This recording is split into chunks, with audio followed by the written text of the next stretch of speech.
कि ये खामोश रहना बुज़दिली होगी आज के दौर में, क्योंकि अगर कार्रवाई हो तो उनके ऊपर भी हो और हमारे लीडर्स के ऊपर भी हो। अगर कार्रवाई सिर्फ एक तरफा होगी तो मुस्लिम कौम ये देख रही है और आने वाले दिनों में कांग्रेस को जो है इसका खामियाजा भुगतना होगा। इनके अंदर एक कहीं ना कहीं बुज़दिली जो है हमें देखने को मिलती है कि जितने भी लीडर्स होते हैं वो कौमी मुद्दे सही तरीके से उठा नहीं पाते या उसके ऊपर जोर नहीं देते। बल्कि मैं तो एक कदम आगे जाकर ये कहना चाहता हूँ कि बुज़दिल ही नहीं बल्कि एक राजनीतिक हिजड़ापन उनकी सदारत में जो है पूरे कर्नाटक सतह पर एक दौरा किया जाएगा और आने वाले दिनों में मजलिस इत्तेहादुल मुस्लिमीन और पार्टी का काम जो है बहुत जोरों खरोश से किया जाएगा।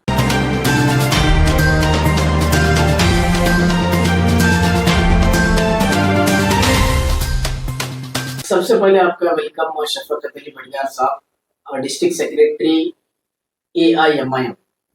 तो आपके 3 कारपोरेटर्स यहाँ पर मौजूद हैं धारवाड़ में। आपको बुलाने का मकसद ये था कि कुछ पार्टी के बारे में आपसे कुछ सवाल थे अवाम के, वो आपको पूछना था एज ए सेक्रेटरी। तो मैं चाहूंगा कि आप जो है पार्टी के मुतालिक से, आपके AIMIM के मुतालिक जो आपकी 3 कारपोरेटर्स यहाँ पर है, तो उनकी क्या कुछ कारकर्दगी रही है, उनका डेवलपमेंट वर्क क्या चल रहा है। बहुत सारे एलिगेशंस भी सुनने को आ रहे हैं, तो उसके मुतालिक आप ब्रीफ एक नोट बताइएगा वहाँ। अस्सलाम वालेकुम वरहमतुल्लाहि वबरकातुहू। बहुत बहुत शुक्रिया, आपने हमें याद किया, मदू किया। तो मजलिस इत्तेहादुल मुस्लिमीन जो है सरजमीन हुबली में जब पहली बार बल्दिया के इंतखाबात में जब हिस्सा लिया था तो 3 कारपोरेटर्स हमने यहाँ पर जिता के लाए हैं और पूरे कारपोरेटर्स हमारे बहुत शिद्दत के साथ अपने काम को अंजाम दे रहे हैं। चाहे वो यसायर का मामला हो, चाहे वो आयलब मोहम्मद का मामला हो या दीगर जो भी मामलात होते हैं सियासी सरगर्मियों में मजलिस इत्तेहादुल मुस्लिमीन अपनी आवाज़ बुलंद करती रही है। और उसके साथ साथ जो है वार्डों में जो डेवलपमेंट वर्क्स है, चाहे वो रोड के हवाले से हो, गटरों के हवाले से हो, तो उसके ऊपर भी काम की जा रही है। और देखिए कोताही तो थोड़ी बहुत हर हमेशा, क्योंकि इंसान है, बनिस्बत इंसान होने के नाते थोड़ी बहुत कमी पेशियाँ रहेंगी। तो जो भी हमें कंप्लेंट्स दस्तयाब होते हैं उस कंप्लेंट्स को हम देकर उसके ऊपर गौर फिक्र कर काम करते हैं। अच्छा, ये जो अभी हुबली के अंदर आपके जो कारपोरेटर्स हैं, तो OBC का क्या कितना सपोर्ट आप फील कर रहे हैं? क्योंकि अभी जो है खास करके OBC के अंदर जो मुसलमान हैं, वो क्या आपको अभी भी लगता है कि अभी भी वो कांग्रेस के साथ है, या फिर उनका जो माइंडसेट MIM की तरफ शिफ्ट हो चुका है, या फिर होने की जरूरत है? इसके बारे में क्या कहेंगे आप? देखिए, मुसलमानों का जहाँ तक सवाल है, जो मंशूर कांग्रेस पार्टी ने बनाया था, जिसके जो ये थे कन्वीनर जो थे BK हरिप्रसाद थे, तो उन्होंने अपने कांग्रेस के मैनिफेस्टो में बहुत सारे वायदे किए थे मुसलमानों के। जैसे कि वो कहते कि जो काउ स्लॉटर एक्ट बमैया गवर्नमेंट में जो आया था, जिसके अंदर ब्लैंकेट बैन लगाया गया है काउ स्लॉटर के ऊपर, चाहे सिर्फ काउ ही नहीं, उसके साथ साथ जो बैल होता है या भैंस होती है या दीगर जो जानवर होते हैं, उसके ऊपर ब्लैंकेट बैन है कर्नाटक में। तो ये उनके मंशूर में था कि वो जब आएंगे तो इसे तब्दील करेंगे। और उसके साथ साथ उनका ये सबसे इम्पोर्टेंट एक ये भी था कि वो मंशूर में पॉइंट ये था कि वो जो ये रेडिकल आउटफिट्स जो हैं, जैसे कि ये श्री राम सेना है या बजरंग दल है, इनके ऊपर जो है वो बैन लगाएंगे। मगर अफसोस की बात ये होती है कि ये कांग्रेस गवर्नमेंट जब इख्तियार में आई है, इन तंजीमों के हरकत जो है काफ़ी बढ़ गए हैं और ये और ज़ोर खरोश से अपने काम को अंजाम दे रहे हैं। इनके ऊपर केसेस नहीं हो रहे हैं और इनके ऊपर जो केसेस है वो वापस लेने का काम जो है कांग्रेस गवर्नमेंट कर रही है। तो क्या लगता है कि मुसलमान MIM के साथ हैं या कांग्रेस के साथ हैं? क्या लगता है आपको? देखिए मुसलमान मुसलमान जो है अब एक कश्मकश में है कि किस तरफ अब आगे बढ़ना है, क्योंकि कांग्रेस की जो हरकत है वो हरकत को देखकर हमें यकीन है कि हुबली के जो मुसलमान हैं, बिलखुसूस धारवाड़ ज़िले के जो है, वो मजलिस इत्तेहादुल मुस्लिमीन की तरफ अपना रुजू करेंगे आने वाले दिनों में। और मजलिस जो है एड़ी चोटी का जोर लगाते हुए आने वाले दिनों में अपनी जो प्रेजेंस है पूरे कर्नाटक भर में लाएगी। MIM के मतलब मैं ये बात पूछना चाहूंगा आपसे कि MIM एक नाम जो ऐसा है कि लहर, एक तहरीक का नाम है, जिसके अंदर एक एग्रेशन होता है, मुसलमानों को लेकर हर मुद्दे में वो बात करते हैं। लेकिन यहाँ पर हुबली के अंदर MIM की तरफ से वो एग्रेशन नजर नहीं आया अब तक। ऐसा हमको लगता है कि आम पब्लिक में जो उनका प्रेजेंस होना चाहिए था, हर मुद्दे को लेकर बात करना चाहिए था कौम के मुतालिक, तो वो नजर नहीं आता। इसकी क्या वजूहत है? देखिए, अगर आप थोड़ा बहुत गौर फिक्र करेंगे, चाहे वो बसवन गौड़ा यत्नाड़ के ऊपर एफआईआर कराना हो, चाहे वो अगर श्री राम सैनी के ऊपर मेमोरेंडम देना हो, चाहे वो दीगर जितने भी हरकत हुए हैं, हमेशा मजलिस इत्तेहादुल मुस्लिमीन उठ खड़ी हुई है।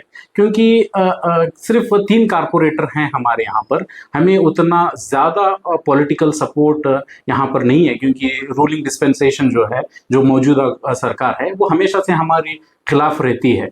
मगर उनका सपोर्ट ना होने के बावजूद भी मजलिस इत्तेहादुल मुस्लिमीन कौमी मसाइल को और कौमी मुद्दे को उठाती रही है।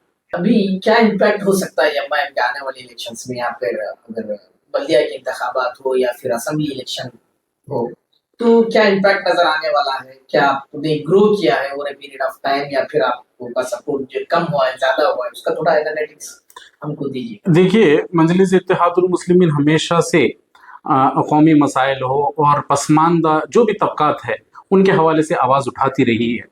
और हुबली के नौजवानों में, हुबली के जो बाशऊर लोग हैं, जो सियासी एतबार से अपने आप को आने वाले दिनों में मजबूत तरीके से आगे देखना चाहते हैं, तो मजलिस इत्तेहादुल मुस्लिमीन उन जैसों को साथ में लेकर बल्दिया के इंतखाबात में तकरीबन 15 से 20 सीटों के ऊपर इंशाअल्लाह ताला हम कॉन्टेस्ट करेंगे। और हमारे जो सूबाई सदर है अली जनाब लतीफ़ खान पठान साहब, उनकी सदारत में जो है पूरे कर्नाटक सतह पर एक दौरा किया जाएगा। और आने वाले दिनों में मजलिस इत्तेहादुल मुस्लिमीन और पार्टी का काम जो है बहुत ज़ोर खरोश से किया जाएगा। क्या इससे फिर अगेन बीजेपी को फायदा नहीं होगा जब मैं इतने ज्यादा सीट पर अगर कंटेस्ट करें, चाहे वो असेंबली का मामला हो या फिर कॉर्पोरेशंस का मामला हो, तो डायरेक्टली या फिर इनडायरेक्टली बीजेपी को सपोर्ट नहीं होगा? देखिए, अब जो ये मौजूदा सरकार है, कांग्रेस सरकार है, ये बीजेपी सरकार से कुछ मुझे मुख्तलिफ नहीं दिखता है।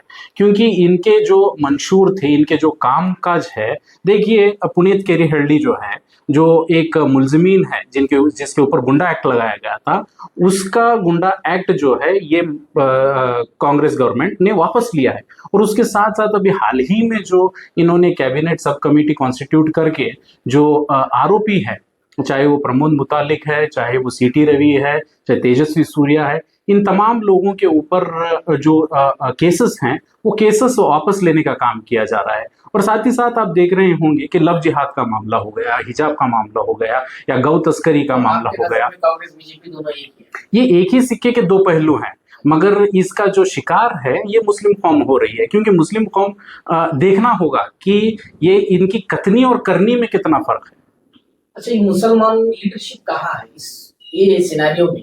कर्नाटक लेवल की अगर रियासत की बात करें, तो where is the Muslim representation? मुसलमान लीडरों का क्या हाल है? क्यों वो आवाज नहीं उठा पा रहे?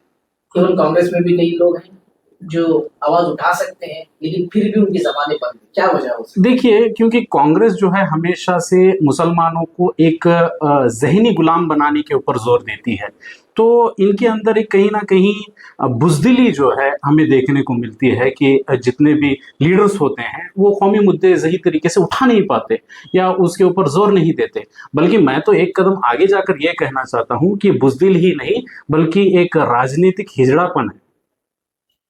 लेकिन क्या इस स्टेटमेंट में आप क्या आप जमीर अहमद को भी शामिल करेंगे? आप जैसा कि हाल ही में अभी उनका ऑडियो भी रिलीज हुआ है, एक लीक हुआ है ऑडियो, जिसके अंदर वो दावणगेरे इलेक्शन को लेकर कुछ बात करते हुए नजर आ रहे हैं।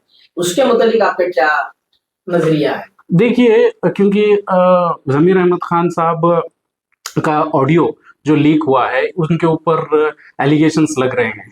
और हाल ही में आपने देखा होगा जब शामनूर सिंह शंकरप्पा जो है येडियुरप्पा के बेटे की हिमायत में स्टेटमेंट देते हैं और स्टेज के ऊपर से देते हैं, उनके ऊपर जो है डिसिप्लिनरी एक्शन नहीं लिया गया, ना ही उनके ऊपर इस तरीके की शो कॉज नोटिस दी गई थी। तो ये इस चीज को बताता है कि कांग्रेस जो है सिर्फ मुसलमानों को टारगेट करती है और मुस्लिम लीडरशिप को जो है वो कमजोर करने का काम जो है कांग्रेस करती है। तो लिहाजा ये फर्ज भी हो जाता है जो भी मुतवल्लियान इकराम हैं, जितने भी औलिया, जितने भी उलमा इकराम हैं, वो सिर्फ जो हमारे इसके रिलेटेड फंड्स लेते थे, क्या अपने मस्जिद के रिलेटेड हो या दरगाह के रिलेटेड हो, ये कोशिश ये करे कि अपनी लीडरशिप को मजबूत किया जाए, क्योंकि ये खामोश रहना बुज़दिली होगी आज के दौर में। क्योंकि अगर कार्रवाई हो तो उनके ऊपर भी हो और हमारे लीडर्स के ऊपर भी हो। अगर कार्रवाई सिर्फ एक तरफा होगी तो मुस्लिम कौम ये देख रही है और आने वाले दिनों में कांग्रेस को जो है इसका खामियाजा भुगतना होगा। ऐसा नहीं लगता कि कांग्रेस जानबूझकर जमीर अहमद साहब को जो है मतलब वो उनसे वो पावर छीनना चाहती है डायरेक्टली, और हमारे भी कुछ लीडर्स भी इसके अंदर शामिल नजर आ रहे हैं। देखिए, ये तो चार की तरह बहुत क्लियर है कि ये जो नई गवर्नमेंट इख्तियार में आने वाली है, जो डीके शिव कुमार के सरपरस्ती में ये सरकार बनने वाली है, तो ये कोशिश हमेशा करेगी कि मुसलमान लीडरों की आवाज़ दबाई जाए। और ये जो दूसरे लीडरों को लेकर फिरते हैं, ये तो बकेट लीडर्स हैं। ये जितने भी लीडर्स हैं ये सिर्फ बकेट लीडर है जो वहाँ पर जाकर किचन टॉक्स कर अपनी लीडरशिप को चमकाते हैं। मगर जो ज़मीनी लीडर्स होते हैं उनको दरकिनार करने का काम ऐसे बकेट लीडरों की बात सुनकर अगर कांग्रेस फैसला लेगी तो आने वाले दिनों में उसको जो है बहुत नुकसान पहुंचेगा। आखिरी सवाल, आपका बहुत बहुत शुक्रिया अब तक हमसे बात करने के लिए। आखिरी सवाल ये होगा कि आपके नजदीक, आपकी पार्टी के नजदीक जो है कांग्रेस और बीजेपी एक सिक्के के दो रुख हैं, और कांग्रेस जो है मुसलमानों के खिलाफ है, मुसलमान लीडरशिप को खत्म करना चाहिए। तो इसके बरक्स एमआईएम क्यों अपनी लीडर्स पैदा नहीं कर पा रही है? एमआईएम क्यों मुस्लिम रिप्रेजेंटेशन को लेकर आगे बढ़ नहीं पा रही, यहाँ हो या फिर पूरी रियासत की अगर हम बात करें?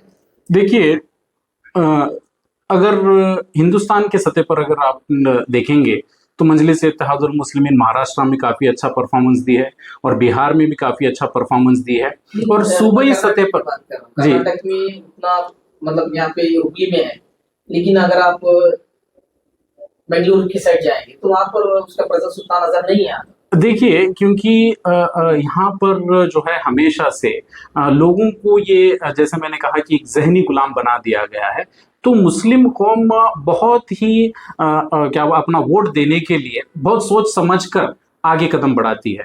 आपने देखा होगा केजीपी जब बनी थी तो सिर्फ एक कारपोरेटर उसका हुबली के सरजमीन पे आया था, मगर मजलिस को जो है उससे ज़्यादा बढ़कर 3 कारपोरेटर्स को हुबली के अवाम ने चुना कर भेजा है। तो आने वाले दिनों में क्योंकि एक वक्त लगता है कि उनके अंदर वो कॉन्फिडेंस पैदा हो, उनके अंदर वो यकीन पैदा हो कि मजलिस इत्तेहादुल मुस्लिमीन एक सलाहियतमंद पार्टी है जो बीजेपी और कांग्रेस का मुकाबला कर सकती है।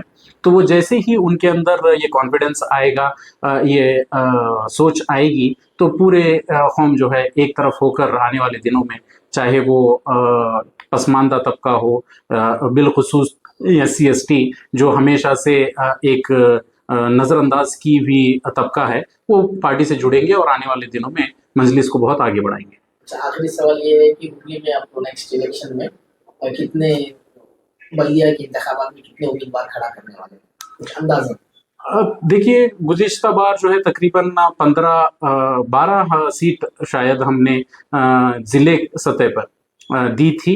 तो अब क्योंकि जो है बाइफर्केशन हुआ है, धारवाड़ एक सेपरेट कॉरपोरेशन होगा और हुबली जो एक सेपरेट कॉरपोरेशन होगा, तो वो किस तरीके से वहाँ पर सीटों का तकसीम होगा उसके ऊपर देखकर तकरीबन 12 से 15 जो कॉन्स्टिट्यूएंसीज हैं उसके ऊपर हमें बहुत ज़ोर खरोश के साथ हम मुकाबला करेंगे।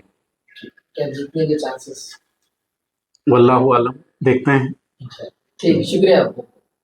ಕ್ಷಣ ಕ್ಷಣದ ಮಾಹಿತಿಗಾಗಿ ನೋಡ್ತಾ ಇರಿ ನೇಷನ್ ನ್ಯೂಸ್. ಕಾಮೆಂಟ್ ಮಾಡಿ, ಲೈಕ್ ಮತ್ತು ಶೇರ್ ಮಾಡಿ.